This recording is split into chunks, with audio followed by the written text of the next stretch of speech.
আসসালামু আলাইকুম। আমাদের আজকের আলোচনার বিষয় হচ্ছে হলো যে মেশিন শপ প্র্যাকটিস ওয়ানের রচনামূলক কোয়েশনগুলো। পরীক্ষায় ভালো করার জন্য এই কোয়েশনগুলো খুবই ইম্পর্টেন্ট। তোমরা এই কোয়েশনগুলো একটু পড়ে দিতে পারো। আমি আশা করি যে আমাদের এক্সাম রচনামূলক কোয়েশনগুলো খুব ভালো হবে। আচ্ছা দেখো, প্রথমে আমরা যে রচনামূলকটা এই জায়গায় আলোচনা করব সেটা হচ্ছে হলো মেশিন শপের জন্য কী কী সাবধানতা গ্রহণ করতে হয়। তুমি মেশিন শপে কাজ করবে, যে এটা একটা কি আমাদের মেশিন শপ। মেশিন শপ এটা আমাদের একটা কি মেশিন শপ। মানে এই জায়গায় তোমার কাজ করতে গেলে তোমার কি কি মানে সাবধানতাগুলো অবলম্বন করতে হবে সেটা আমি তোমাদের জন্য লিখে রাখছি। যে দেখো, প্রথমের যে আমরা এক পয়েন্টটা লিখছি হচ্ছে হলো যে ঊর্ধ্বতন কর্মকর্তা বা তত্ত্বাবধায়ক বা ইন্সট্রাক্টরের অনুমতি ছাড়া কি মালামাল মেশিন ইত্যাদি হাত দেওয়া যাবে না। ঠিক আছে, অথবা তুমি এইভাবে লিখতে পারো যে শিক্ষকদের, ঠিক আছে, শিক্ষকদের অনুমতি ছাড়া, ঠিক আছে, মালামাল মেশিন ইত্যাদিতে হাত দেওয়া যাবে না। আচ্ছা দেখো, দুইয়ে আমরা লিখছি যে তোমার হাত, দেহ বা হাত দ্বারা চলন্ত মেশিন বন্ধ করার চেষ্টা করা যাবে না। ঠিক আছে, তিনে দেখো আমরা কি লিখছি যে লম্বা অথবা ভারী ধাতু খণ্ড একাকী নড়াচড়া বা উত্তোলন, ঠিক আছে, বা স্থানান্তর করা কি যাবে না। দেখো চারে আছে যে অনেকজন মানে অন্য ছাত্রের সঙ্গে, এই জায়গায় আমি বুঝাইছি হচ্ছে একসাথে যদি অনেকজন তোমরা যদি কাজ করো তাহলে ঠিক আছে এক একজন এক একটাই কাজ করতে হবে। যে বলছি অন্য ছাত্রের সঙ্গে, ঠিক আছে, কাজ করতে হইলে একজন মাত্র কি সুইচ অথবা মেশিন চালাবে, দুইজন একসাথে, ঠিক আছে, মেশিন চালানোর চেষ্টা করা যাবে না। ভেরি ভেরি ইম্পর্টেন্ট, একই সাথে কি দুইজন মেশিন চালানোর চেষ্টা করা যাবে না। তো তুমি এইভাবে লিখতে পারো যে একসাথে অনেকজন মিলে মেশিন চালানো, ঠিক আছে, যাবে না। আচ্ছা তারপরে দেখো পাঁচেরটা ভেরি ভেরি ইম্পর্টেন্ট, যে মেশিনের গায়ে টা মানে ড্যাশ অথবা কি হেলান দেওয়া যাবে না। মানে মেশিনে তুমি দাঁড়ায় আছো, যে মেশিনের গায়ের ভিতরে হেলান দিতেছো, এটা করা কি আমাদের যাবে না। ঠিক আছে, এই পাঁচটা। দেখো আরও লিখছি কয়েকটা, তোমরা পরীক্ষার মধ্যে আরও বেশি দিতে হবে, যে 15টার মতো দিতে হবে। আমি 15টার মতো লিখছি। দেখো আমরা লিখছি কি যে কর্মশালায় বা ওয়ার্কশপে অন্যমনস্কভাবে চলা অথবা ছোটাছুটি করা কি যাবে না। সাথের দিকেও আমরা লিখছি হচ্ছে যে মেশিন শপের, ঠিক আছে, মেশিন শপের মেঝে সবসময় কি পরিষ্কার পরিচ্ছন্ন রাখতে হবে। তুমি মেশিনতে কাজ করার পরে যে চিপসগুলো পরে থাকবে সেগুলোও কি পরিষ্কার পরিচ্ছন্নভাবে আমাদের কি রাখতে হবে। এটাও আমাদের মেশিন শপের নিরাপত্তার ভিতরে কি পড়ে। তারপরে দেখো শক্ত সোল বিশিষ্ট জুতা পরিধান করতে হবে। ঠিক আছে, নয়ে দেখো লিখছি হচ্ছে যে সর্বদা টাইট ফিট পোশাক পরিধান করতে হবে। ওই জায়গায় কি মেশিন শপের ভিতরে কি ঢিলাঢালা পোশাক কি পরিধান করা যাবে না। তারপরে দেখো অ্যাপ্রন ব্যবহার করতে হবে। এইভাবে আমরা কয়েকটা লিখছি, তুমি 10টাও দিতে পারো অথবা তুমি আরও বেশি লিখতে পারো, তোমার ইচ্ছা। ঠিক আছে, তারপর দেখো স্ক্রিপ ও কাঁচামাল হ্যান্ডেলিং করার জন্য হ্যান্ড গ্লাভস ব্যবহার করতে হবে। মানে চিপসগুলো যদি তুমি স্থানান্তর করো এক জায়গা থেকে অন্য জায়গায় দিয়ে রাখো, তখন কি তোমার এই জায়গায় কি হ্যান্ড গ্লাভস ইউজ করতে হবে। আনলে দেখবা যে গরম হয়ে থাকবে চিপসগুলো, তুমি যদি হাতে ধরো তাহলে তোমার কি হাত তোমার পুড়ে যেতে পারে। ঠিক আছে, আচ্ছা 12 দেখো যে মেশিন মেশিনে অপারেশনের সময় সেফটি গগলস মানে কি চশমাটা আমাদের কি পরিধান করতে হবে। তারপরে হচ্ছে দেখো যে কাজে মনোযোগ দিতে হলে 13 নঙে লিখছি কাজে মনোযোগ দিতে হবে এবং মেশিন চলাকালীন সময়ে অপ্রয়োজনীয় কথাবার্তা কি বলা যাবে না। Very very important. 14 দেখো অন্যের কাজের সময় তার সঙ্গে, ঠিক আছে, কথা বলার চেষ্টা করা বা বিরক্ত করা যাবে না। তারপরে লোকে যে কোনো প্রকার আঘাতে প্রাথমিক চিকিৎসা প্রদান করতে হবে। তুমি যে কোনো প্রকার তুমি আঘাত পাইছো, প্রথমেই তোমার কি প্রাথমিক চিকিৎসা প্রদান করতে হবে। আচ্ছা যাই হোক, তোমরা আশা করি বুঝতে পারছো।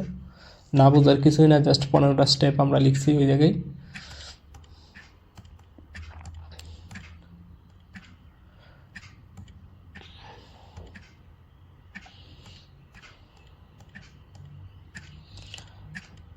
দেখো প্রথম স্তরে আবার একটা আছে যে মেশিন শপের জন্য কী কী সাবধানতা অবলম্বন করতে হবে। এই 15টা তোমরা পরীক্ষায় দিয়ে দিবে, খুব সহজভাবে আমি লিখে দিয়েছি তোমাদের। তো এই 15টায় যদি পরীক্ষায় আসে তাহলে কি এই 15টাই পরীক্ষায় কি দেওয়ার চেষ্টা করবা। আচ্ছা, এখন দেখো আমরা আরেকটা রচনামূলক আলোচনা করি।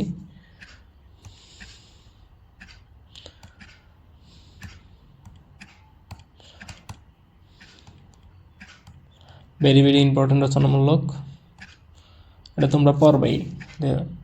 উত্তম কাটিং ফ্লুইডের গুণাবলী, একটা উত্তম কাটিং ফ্লুইড, ঠিক আছে। কাটিং ফ্লুইড বিষয়টা কি তোমাদেরকে আমি ক্লাসের ভিতরে পড়াইছি, ঠিক আছে। যে কাটিং ফ্লুইডের যে কী করে, যে মেশিনের কি ওয়ার্কপিস এবং কি টুলটা যে আছে তোমার কাটিং টুলটা আছে ওইটার থেকে তাপটা কি যেটা অপসারণ করে, এটাই মূলত হচ্ছে হলো কি, যেটা হলো ওয়ার্কপিসটাও ঠান্ডা করে এবং কি কাটিং টুলটারও কি ঠান্ডা করে, ওইটাই হচ্ছে হলো কি ফ্লুইড, কাটিং ফ্লুইড। মানে ওই কাটিং ফ্লুইডের তোমার কী কী গুণাবলী থাকা উচিত সেই সম্পর্কে দেখো। যদি তোমার ওই জায়গায় আসতে পারে যে এরকম যে উত্তম কাটিং ফ্লুইডের গুণাবলী বর্ণনা করো, ঠিক আছে, অথবা এই জায়গায় তোমার লিখতে পারে যে উত্তম কাটিং ফ্লুইডের বৈশিষ্ট্যসমূহ কি, লিখো বৈশিষ্ট্যগুলো লিখো। দেখো এটা রচনামূলক আসলে তোমার এইভাবে বর্ণনা করতে হবে। যে বৈশিষ্ট্য তুমি যদি সংক্ষিপ্ততে আছে তুমি এইভাবে বৈশিষ্ট্যগুলো দিয়ে দিলে হবে। যেমন তৈলাক্তকরণ গুণ, ঠিক আছে, শীতলীকরণ ক্ষমতা অথবা তাপ পরিবহনের, ঠিক আছে, পরিবহনের ক্ষমতা বা তাপ শোষণের ক্ষমতা, সব কটা কি একই বিষয়। তারপরে দেখো মরিচা প্রতিরোধক, তারপরে কি স্বল্প সান্দ্রতা, তারপরে কি অবিষাক্তক, এগুলো হচ্ছে হলো কি বৈশিষ্ট্য। আর যদি তোমার রচনামূলকে আসে তাহলে এগুলোর জাস্ট একটু কি বিবরণ দিতে হবে, যে বলবে যে উত্তম ফ্লুইডের গুণাবলী অথবা বৈশিষ্ট্যগুলো আলোচনা করো। তখন এইভাবে লিখতে হবে প্রথমে যে উত্তম ফ্লুইডের গুণাবলী নিচে দেওয়া হলো তৈলাক্তকরণ গুণ, ঠিক আছে। ওইটা হচ্ছে এই বৈশিষ্ট্য চিপকে বাটালির মুখ স্পর্শ এবং লেগে থাকা থেকে বিরত রাখে। তৈলাক্তকরণ গুণটা হইলে কি, যে ওই বৈশিষ্ট্যের কারণে চিপস বুঝো, এই যে মনে করো যে তুমি মেশিনিং করবা, এই যে একটা জব মনে করো কাটিং টুল দিয়ে কি মেশিনিং করবা, তখন যে এই যে লোয়ারে ওগুলা চার্জগুলা বাইর হয়, এটি মূলত আমাদের কি চিপস। তো বলছে এই বৈশিষ্ট্য চিপকে বাটালির মুখকে স্পর্শ এবং লেগে থাকা, বাটালির মুখে মানে লেগে রয়েছে অথবা কি স্পর্শ করে আছে, এটা থেকে কি করবে আমাদের বিরত রাখে। তাই তৈলাক্তকরণ গুণটা খুবই ইম্পর্টেন্ট। তারপরে দেখো শীতলীকরণ ক্ষমতা অথবা কি তাপ পরিবহন ক্ষমতা বা তাপ শোষণকরণ ক্ষমতা, এটা হচ্ছে হলো যে যে বলছে দেখো উত্তম তাপ, ঠিক আছে, শোষণ ক্ষমতা সম্পূর্ণ কর্তন প্রবাহী দ্রুত তাপ অপসারণ করে বাটালি এবং কার্যবস্তুর তাপমাত্রা কি হ্রাস করে। এটি বাটালির ক্ষয় রোধ করে এবং তোমার দীর্ঘস্থায়ী এবং কার্যবস্তুর পৃষ্ঠতল মসৃণ আনয়নতে কি সহায়তা করে। তো এটা আমাদের খুব ভেরি ভেরি ইম্পর্টেন্ট। মরিচা প্রতিরোধক, ঠিক আছে, দেখো কর্তন প্রবাহী, ঠিক আছে, কর্তন প্রবাহীর কার্যবস্তু ও মেশিনের মরিচা ও প্রাকৃতিক ক্ষয় রোধ করে, ঠিক আছে। তারপরে হচ্ছিল যে বর্ণের পরিবর্তন ঘটায় না, মানে যেরকম আছে ওটার কি কোনো রকম বর্ণের কি পরিবর্তন হবে না। এটা যদি তুমি কাটিং ফ্লুইড দাও তাহলে লোহাটার কি বর্ণের পরিবর্তন ঘটাইবে না। তারপরে হচ্ছে কি স্বল্প সান্দ্রতা, ঠিক আছে। সান্দ্রতা হচ্ছে হলো যে প্রবাহের এমন একটা জন্ম যেটা প্রবাহের কি করে বাধা সৃষ্টি করে। যাই হোক এটা তোমরা এখন বুঝবা না, তোমরা যখন পঞ্চম সেমিস্টার অথবা কি পঞ্চম সেমিস্টারে হাইড্রোলিক্স আছে তখন তোমরা সান্দ্রতা সম্পর্কে বিস্তারিত জানতে পারবা। তাও তোমরা ফিজিক্সে পড়ছো, ঠিক আছে, আশা করি। আচ্ছা, এটা কি স্বল্প সান্দ্রতা থাকবে, এটা একটা গুণ। এর সান্দ্রতা অতি স্বল্প, এই জন্য ময়লা এবং চিপস ঠিক আছে, দ্রুত তিতিয়ে যায় এবং সহজেই গড়িয়ে কর্তন প্রবাহীর, ঠিক আছে, রাখার পাত্রে ফিরে যেতে পারে, ঠিক আছে। আচ্ছা, যাই হোক অবিষাক্তক, এটি বিষাক্তক নয় এবং কি চামড়ার ক্ষতিকারকও নয়। এটা তোমার চামড়ার মধ্যে লাগলে কি ক্ষতিকারক হবে না, ঠিক আছে। এইগুলো হচ্ছিল যে দেখো কাটিং ফ্লুইড, এই জায়গায় এই দিকে কি কাটিং ফ্লুইড, ওই যে দেখো এই জায়গায় কি কাটিং ফ্লুইড, আচ্ছা, তারপর আরও গুণ আছে দেখো, স্থায়িত্ব, মানে এটা স্থায়িত্ব কীরকম, ঠিক আছে, স্টেবিলিটি, এটি দীর্ঘস্থায়ী, অর্থাৎ দীর্ঘ, এটা হলো দীর্ঘস্থায়ী, তোমার এটা স্থায়িত্বটা হবে কি দীর্ঘস্থায়ী, মানে একেবারে তুমি অনেক দিন ব্যবহার করতে পারবে, অর্থাৎ শীঘ্রই নষ্ট হয়ে যায় না, মানে একবার মেশিন করার ফলে মানে এটা কি নষ্ট হয়ে যাবে না। ব্যবহার কিংবা গুদামজাত অবস্থায় বাতাস জারিত হয়ে, বাতাস কি জারিত হয়ে মেশিনের উপর আঠালো পদার্থের মতো জমে না। মনে করো যে অনেক দিন হয়েছে যে এটার মধ্যে বাতাস লাগছে, এরপরে তুমি মনে করো যে প্রবাহ করতেছে, মনে করো আঠার মতো দূরে রাখছে কাঠিং টুলের মধ্যে, এরকম এটা কি হবে না। হ্যাঁ, সাধারণত যে তাপে কাজ করা হয় সেই তাপের উপাদানগুলো পৃথক হয়ে যায় না।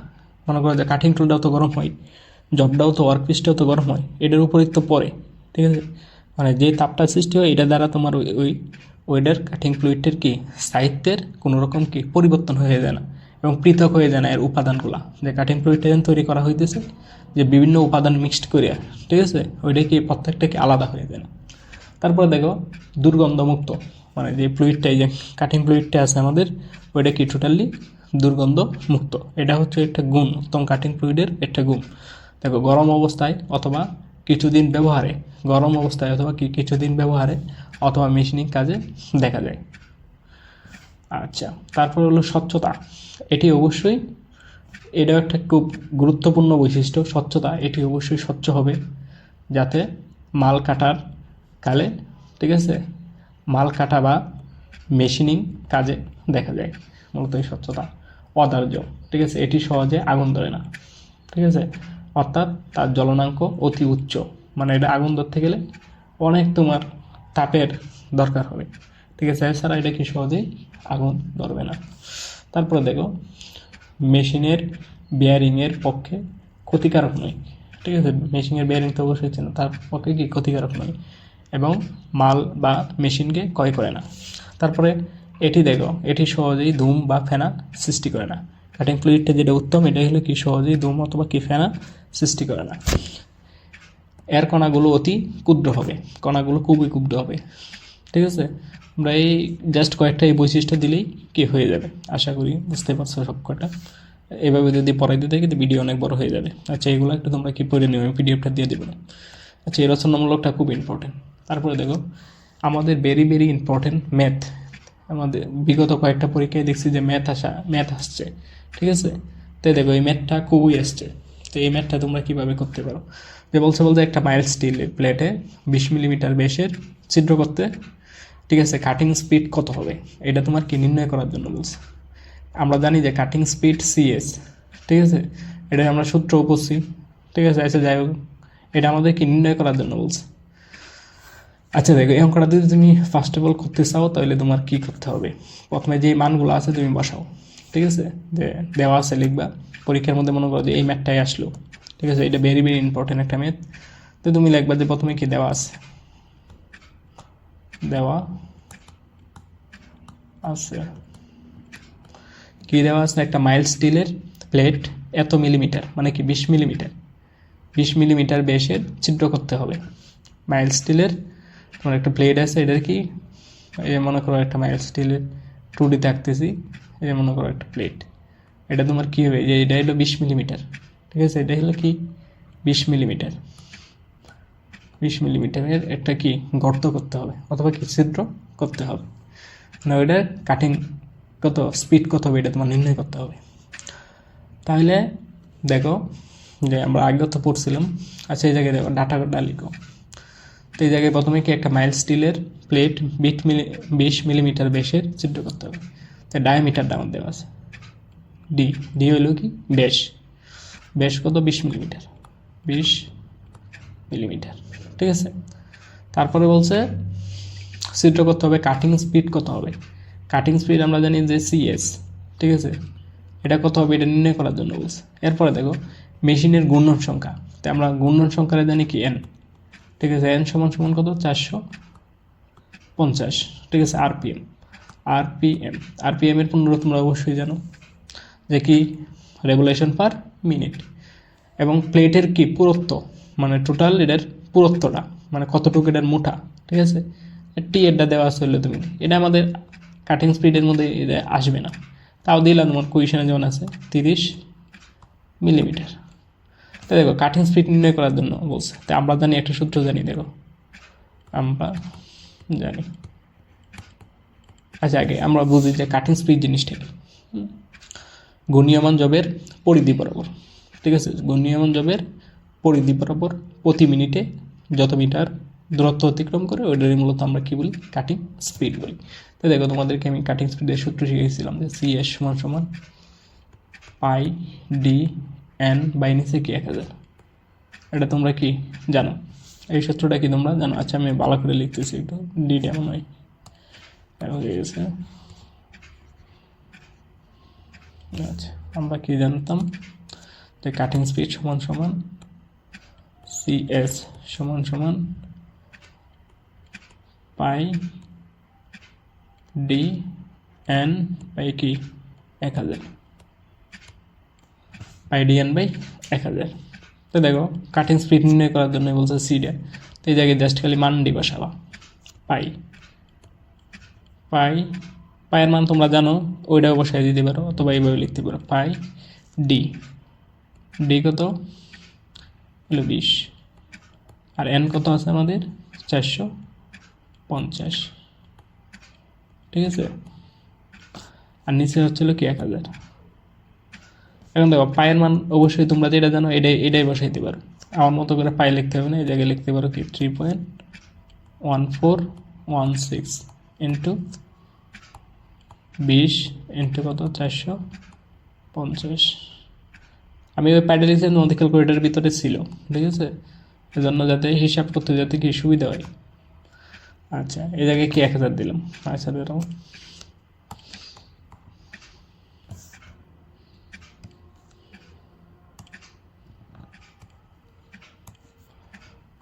তো এটা দিয়ে তোমরা ভাগ করো, ঠিক আছে, আর আমাদের ইউনিটটা আসবে এটা হলো কি মিটার বাই মিনিট। বলছি তো যে ঘূর্ণীয়মান জবের প্রতি মিনিটে, ঘূর্ণীয়মান জবের কি পরিধি বরাবর প্রতি মিনিটে, ঠিক আছে, যত মিটার দূরত্ব অতিক্রম করবা ওইটারে কী কয় কাটিং স্পিড বলে।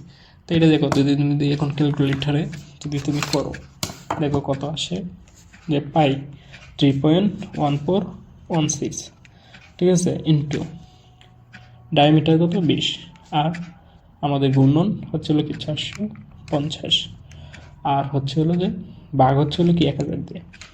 তো এটা যদি তুমি ভাগ করো তাহলে তোমার আসবে হচ্ছে 28.27। দেখো এই জায়গায় কাটিং স্পিড আসবে 28.27 আসছে, তোমরাও দেখিও এটাই আসবে তোমাদের 28.27 আসছে। তো এটাই উত্তর না, ঠিক আছে, এত মিটার বাই মিনিট। তাই তোমরা মূলত চাইছে যে কাটিং, হ্যাঁ কাটিং স্পিড যখন এটা বলছে তাহলে এটাই তোমাদের কি আনসার। যদি এটা করে আসো জাস্ট তাহলেই তোমরা কি ফুল মার্ক পাই দাও। দেখো অঙ্কটা যদি আবার তুমি না বুঝো আবার বোঝাই, যে একটা মাইল স্টিল, ঠিক আছে, একটা মাইল স্টিলের প্লেট 20 মিলিমিটার বেশি ছিদ্র করতে হবে। এটা মনে করো একটা কি মাইল স্টিল, ঠিক আছে, একটা প্লেট আছে, মাইল স্টিলের প্লেট আছে, ঠিক আছে, ওটার 20 মিলিমিটার, এই 20 মিলিমিটার বেশি কি ছিদ্র করতে হবে। এখন কাটিং স্পিড কত হবে, টুলটা দিন তুমি কাটবা, এটা স্পিডটা তোমার কত হবে, ঠিক আছে, মিনিটে স্পিডটা কত হবে এটা তোমার নির্ণয় করার জন্য বলছে। তো দেখো মেশিনের ঘূর্ণন সংখ্যা দেওয়া আছে, এটা হচ্ছে এন এর মান, মেশিনের ঘূর্ণন সংখ্যাটা কি দেওয়া আছে এন, আমরা ঘূর্ণন সংখ্যাটা কি এন দ্বারা প্রকাশ করি, এবং প্লেটের পুরুত্ব দেওয়া আছে, পুরুত্ব এই জায়গায় আসবে না, কাটিং স্পিডে আমরা সূত্র শিখেছিলাম pi D N by 1000। Cutting speed কারে কই তোমাদেরকে বলছি যে ঘূর্ণীয়মান জবের পরিধি বরাবর, ঠিক আছে, ঘূর্ণীয়মান জবের কি পরিধি বরাবর প্রতি মিনিটে যত মিটার দূরত্ব অতিক্রম করে ওটাই মূলত কি কাটিং স্পিড বলে।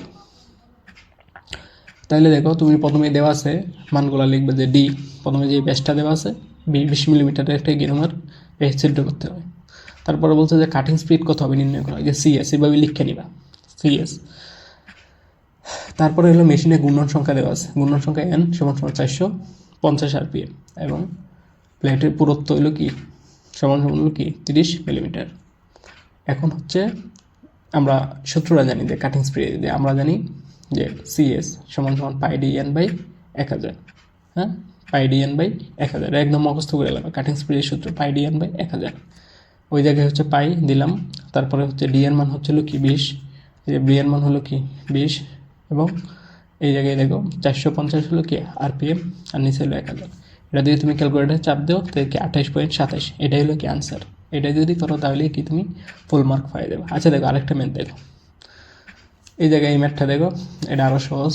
প্রথমেই তোমরা কি দেওয়া আছে লিখবা, দেওয়া আছে কি দেওয়া আছে, প্রথমস্তরই পড়ো যে 6 সেন্টিমিটার ব্যাস বিশিষ্ট একটা এমএস রডকে টার্নিং করতে হবে। টার্নিং অবশ্যই তোমরা বুঝো, হ্যাঁ, কোনো একটা জবের, ঠিক আছে, ব্যাসটা কি কমায় ফেলা, এটা তো টার্নিং।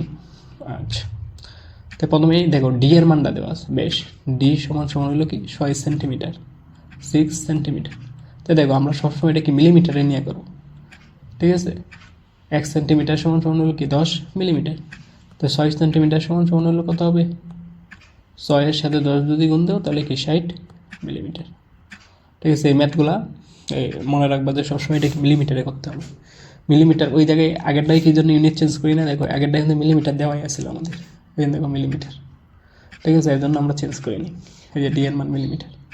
তো এটা দেখুন আমাদের সেন্টিমিটার আছে, আমরা মিলিমিটার করে নেব, দেখো 6 সেন্টিমিটার, তো ওই জায়গায় 6 সেন্টিমিটারে আমি মিলিমিটার করে নিলাম, 1 সেন্টিমিটার সমান সমান হলো কি 10 মিলিমিটার, বুঝছো। আচ্ছা, এরপরে দেখো লেদ মেশিনে 60 minute by meter by minute cutting speed দেওয়া হলো। এই জায়গায় আমাদের কাটিং স্পিডটা আছে, কত দেওয়া আছে, 60 minute by meter by minute. Speed দেওয়া হলে জবটির ঘূর্ণন কত হবে, তোমার এন এর মানটা নির্ণয় করার জন্য বলছে, ঠিক আছে। এন এর মানটা তোমার নির্ণয় করার জন্য কি বলছে। এখন দেখো এটা আমরা খুব সহজে নির্ণয় করি। প্রথমে আমরা কি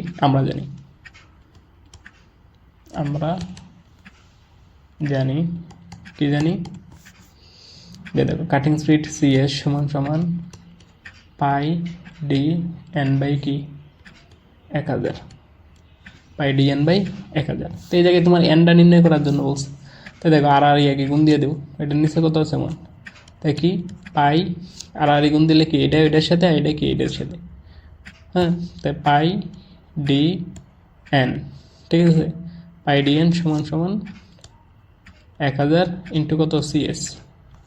এখন কি তুমি এন এর মানটা নির্ণয় করবা, জাস্ট এন সমান সমান এই জায়গায় কি 1000 ইন্টু সিএস, আর নিচে হচ্ছে হলো কি পাই ডি। তো এখন যদি তুমি হিসাব করো, দেখো এখন মানগুলা জাস্ট বসাই দাও, এই যে 1000 যেটা ছিল 1000, কাটিং স্পিড আমাদের কত ছিল 60, ঠিক আছে। আর ওই জায়গায় নিচে হলো পাইয়ের মানটা তুমি ডাইরেক্ট বসাই দাও 3.1416 ইন্টু, আর ডি এর মান কত দেওয়া ছিল যে 60 মিলিমিটার, 60 মিলিমিটার। এখন যদি তুমি ওইটা সলিউশন করো ক্যালকুলেটার দিয়ে, তাহলে দেখো 1000 উপরে 1000 ইন্টু 60, 1000 ইন্টু 60, আর তারপরে নিচে হচ্ছে হলো কি পাইয়ের মান হলো 3.1416 ইন্টু 60। তো এটা যদি তুমি সলিউশন করো দেখো কত আসতেছে 318 পয়েন্ট, গুণনটা তোমার আসতেছে কত, আচ্ছা দেখো 318 পয়েন্ট আসছে 30, 318.30, 318.30 আরপিএম, ঠিক আছে। এন এর মানটা সবসময় কি আরপিএমে আসে, রেভলিউশন পার মিনিট। তো এটাই তোমার উত্তর না, বলছে যে এটার ঘূর্ণনটা কত হবে, ঘূর্ণন সংখ্যা, জবের ঘূর্ণন সংখ্যা নির্ণয় করো। তো এটাই তুমি যদি উত্তর দিতে তোমার কাটতে দিতে পারে অঙ্ক, 0 দিয়ে দিতে হবে। তো এটা দেখো, এটা তো মূলত আমাদের ঘূর্ণন হয়েছে না, হ্যাঁ। তো এটা তোমার উত্তর হবে সিধা হচ্ছে হলো কি 318 আরপিএম। এরপরে যদি মনে করো 318 পয়েন্ট যদি 90 হইতো, তাহলে তো এটা পূর্ণ ঘূর্ণন না, 19তম ঘূর্ণনে যাইতো। তুমি যদি এটা লিখে ফেলতা 319 আরপিএম, এটা কি হয়েছে 90 পর্যন্ত গেছে। তো এটা তো আসলে পূর্ণ ঘূর্ণন না, দশমিকের পরে এটা কি পূর্ণ ঘূর্ণন না, দশমিকের পরে যতই থাক, ঠিক আছে, এটা তুমি দেখবে না, যেটা আগে আছে ওইটাই কি কাউন্ট করো 318 আরপিএম। এটাই হচ্ছে হলো কি তোমার উত্তর। আচ্ছা, আশা করি বুঝতে পারছো, নাহলে আবার ভিডিওটা দেখিও। আচ্ছা দেখো, পরের রচনামূলকটা আমাদের ভেরি ভেরি ইম্পর্টেন্ট, ঠিক আছে? এই দুইটা ম্যাথ দেখেই যাবা, ঠিক আছে? পরীক্ষা দেওয়ার আগে এই দুইটা ম্যাথ আমার সাজেশন থাকবে, এই দুইটা ম্যাথ দেখেই যাবা যে এই দুইটা ম্যাথ থেকে কি একটা ম্যাথ আসার সম্ভাবনা আছে। Very very important. এই ম্যাথটা আর এই ম্যাথটা। আচ্ছা, পরেরটা দেখো। একটা সিঙ্গেল পয়েন্ট কাটিং টুলের, ঠিক আছে, চিত্র অঙ্কন করে বিভিন্ন অংশগুলো দেখো। এটা তোমাদের ক্লাসের মধ্যে আমি অনেকবার অঙ্কন করছি, ঠিক আছে, অনেকবার। এখনও অঙ্কন করে দিচ্ছি, সুবিধা নেই, ঠিক আছে? এই পিডিএফটা তোমরা পাই যাবে। তো দেখো, আমরা একটা সিঙ্গেল পয়েন্ট কাটিং টুলের টপ ভিউটা অঙ্কন করি।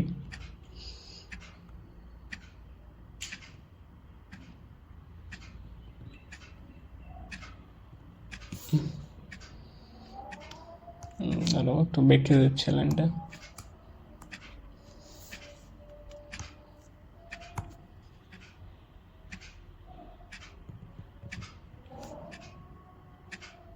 এটা হচ্ছে হলো কি টপ ভিউ, আমাদের এই ভিডিও হচ্ছে হলো কি টপ ভিউ।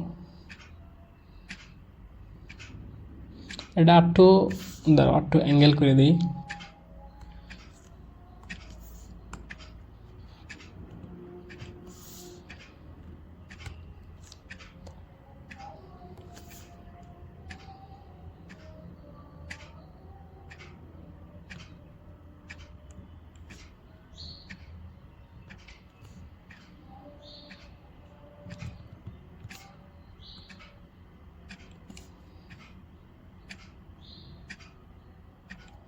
এটা হচ্ছে টপ ভিউ। দেখো দুইটা কোণ উৎপন্ন হয়েছে, এদিক দিয়ে একটা কোণ,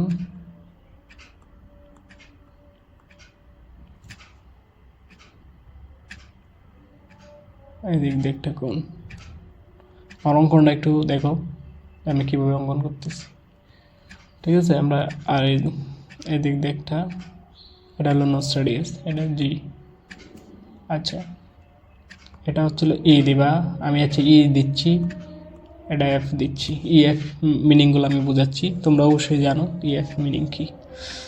আচ্ছা,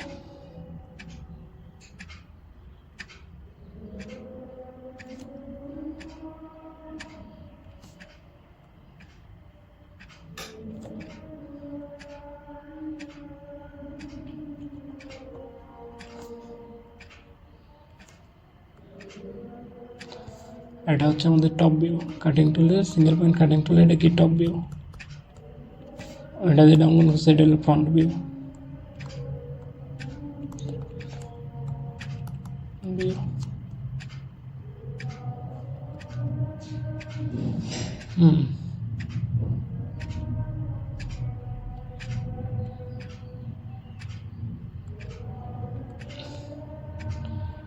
এটা হচ্ছে এ,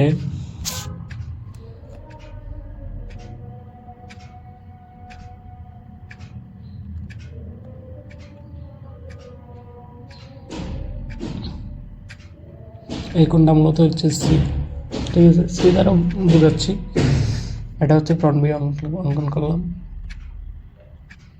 আর এটা হচ্ছে সাইড ভিউ অঙ্কন করতেছি।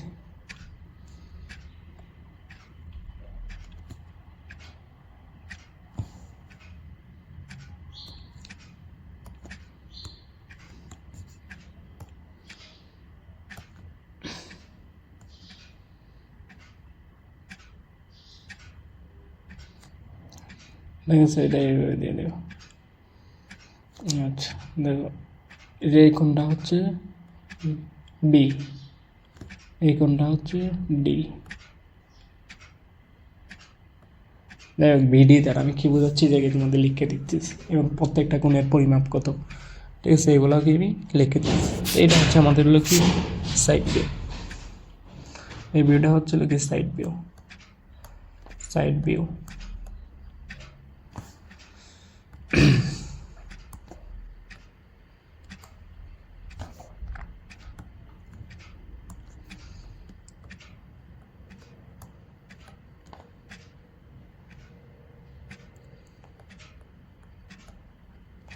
এটা হচ্ছে আমাদের সাইড ভিউ। আচ্ছা দেখো, এখন দেখো যে এ দ্বারা কি বুঝাইছি, বি দ্বারা কি বুঝাইছি, সব লিখে দিচ্ছি এবং কত ডিগ্রি কোনটা কি অ্যাঙ্গেল। দেখো এর প্রথমেই হচ্ছে আমাদের হলো back rake angle, back rake angle, rake angle. Back rake অ্যাঙ্গেলটা হচ্ছে হলো যে তোমার কত ডিগ্রি, কেউ কি বলতে পারবা? ব্যাক র্যাক অ্যাঙ্গেলটা হচ্ছে হলো কি 0 ডিগ্রি। কোনটা এটা হলো 0 ডিগ্রি। এই অ্যাঙ্গেলটা হচ্ছে হলো কত, 0 ডিগ্রি। এই জায়গায় তোমার দেওয়া লাগবে না, যে আমি এই জায়গায় যে 0 ডিগ্রি লিখতেছি এটা কি তোমরা দিবা না, ওই জায়গায় দেওয়ার দরকার নেই। তুমি এভাবে নাম লিখে দিয়ে দিবা, ঠিক আছে? তাই আমি ওই থেকে মুছে দিয়ে দিয়েছি। আচ্ছা দেখো আচ্ছা বি দিয়ে কী লিখছি, বিতে হচ্ছে এই যে বি কোনটা, এই জায়গায় এই অ্যাঙ্গেলটার নাম হচ্ছে হলো কি side rake angle, side rake angle, rake angle. Side rake অ্যাঙ্গেলের কত ডিগ্রি কেউ কি বলতে পারো? আচ্ছা 7 ডিগ্রি। আচ্ছা আচ্ছা ধরো চেঞ্জ করে নিই। আচ্ছা সি কোন জায়গায়, এই জায়গায়। আচ্ছা সি এর অ্যাঙ্গেল কেউ বলতে পারবা? সি এর অ্যাঙ্গেল হচ্ছে হলো কি end relief, end relief angle, end relief,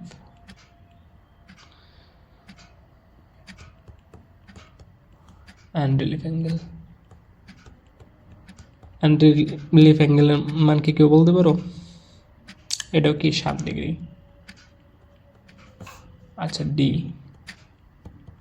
D হচ্ছে এটা হলো কি side relief angle, side relief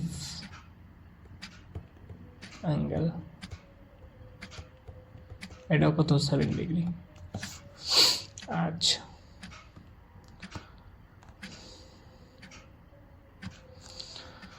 আচ্ছা ইতে দেখো উপরে ইএফ, এই অ্যাঙ্গেলটার নাম কি? কেউ কি বলতে পারো? এটা হচ্ছে N cutting edge angle, N cutting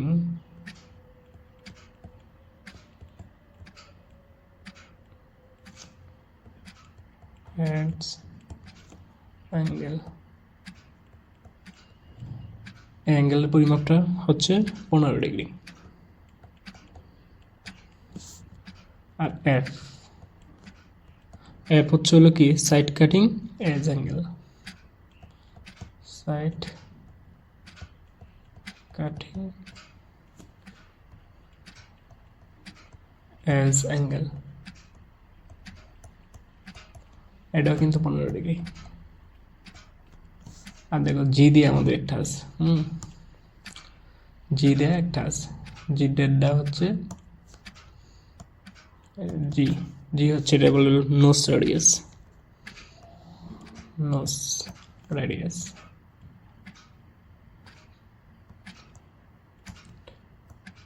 নোস radius সবসময় হচ্ছে কি 2 মিলিমিটার, 2 মিলিমিটার। আচ্ছা যাই হোক, আমি আশা করবো যে তোমরা এটা বুঝতে পারছো যে একটা সিঙ্গেল পয়েন্ট কাটিং টুলের অঙ্কন পূর্বক বিভিন্ন অংশ দেখো। তো এটা পরীক্ষার মধ্যে এটা অঙ্কন করবা, অঙ্কন করে কি এটা লিখে আসবা, তাহলে তুমি কি ফুল মার্ক পাবা। ভেরি ভেরি ইম্পর্টেন্ট, শিখবাই, ঠিক আছে? এটা কি শিখবাই, এটা পরীক্ষায় আসতে পারে 90%, ঠিক আছে? 90% পরীক্ষায় তোমাদের আসতেই পারে। আচ্ছা যাই হোক, আজকে তাহলে এই পর্যন্তই।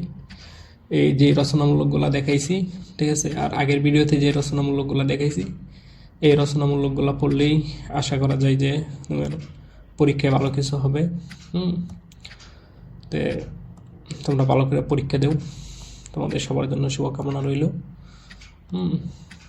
আর যে কোনো তোমাদের বুঝতে যদি কোনো জায়গায় প্রবলেম হয় তাই আমরা নক দিতে পারো, বুঝাই দেওয়ার চেষ্টা করবো। কোনো দুই কোয়েশ্চেন থাকে, ঠিক আছে? তাহলে আমাকে নক দিতে পারো। যাই হোক, আশা করি তোমরা সবাই বুঝতে পারছো আজকের ক্লাসটা। আর কোনো ভিডিও দেওয়া হবে না রচনামূলকের উপরে, এই 2টা ক্লাসই যথেষ্ট আমি মনে করছি। আর তোমরা অতি সংক্ষিপ্ত কোয়েশ্চেনগুলো একটু ভালো করে কি শিখে নিবা। হুম, অতি সংক্ষিপ্ত সংক্ষিপ্তে যদি কোনো রকমের কি বুঝতে অসুবিধা হয় তাই আমরা নক করতে পারো, আমি তোমার বুঝিয়ে দেওয়ার চেষ্টা করো। তাহলে আজকে এই পর্যন্তই, সবার জন্য তো রইল, ভালো করে পরীক্ষা দেও। হুম, বিশেষ করে আমার জন্য দোয়া করবা। আর আমি তোমাদেরকে পিডিএফটা কি অলরেডি দিয়ে দিচ্ছি। আচ্ছা।